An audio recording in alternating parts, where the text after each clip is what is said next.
প্রশ্ন করছি যে লালমনিরহাট জেলাটা রেলওয়ের একটা বিভাগ।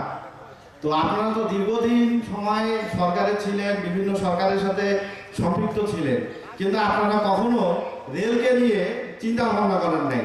আমরা শুধুমাত্র একটিবার দেখছি 2001 সালের পরে আমাদের আসাদুল হকের গুরু মহোদয় উনি লালমনি এক্সপ্রেস ট্রেন চালু করছিলেন এবং রেলের অনেক উন্নয়ন করছিলেন। আপনারা এই 17, 18, 20 বছর ধরে থাকলেন, রেলকে নিয়ে আপনারা কি চিন্তা করতেছেন? রেলকে আবার সামনে কিভাবে করবেন আর কি ভাবনা? ধন্যবাদ জানাচ্ছি যে রেলের ক্ষেত্রে আমার অবদানটা আমরা তুলে ধরতে পারবো। আমি প্রথমেই আমার বক্তৃতায় বলেছি যে রাজনীতি শুধুমাত্র কোনো জায়গায় নির্বাচন করে এমপি হয়ে সংসদে গেলে মেটায় না। রাষ্ট্র ব্যবস্থা নিয়ে যারা চিন্তা করে এবং সেখানে রাষ্ট্র ব্যবস্থায় ইম্প্যাক্টফুল কিছু অবদান রাখে, তারাই হচ্ছে রাজনীতিবিদ। সেক্ষেত্রে জাতীয় পার্টি 100% সফল। রেলওয়ে একটা পোর্শন, সেই রেলওয়ে পোর্শনে বাংলাদেশে মানুষের জন্য কোনো ইন্টারসিটি ট্রেন নামে কিছু ছিল না।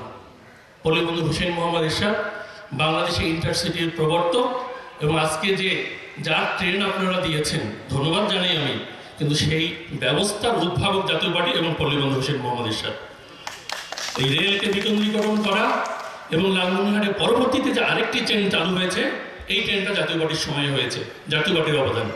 যে ট্রেনটা দ্বিতীয় ট্রেনটা যেটা হচ্ছে বুড়িমারি এক্সপ্রেস আমরা বলি, লালমনিরহাটবাসীকে জাতীয় পার্টি আমরা এটা দিতে পেরেছি। ধন্যবাদ।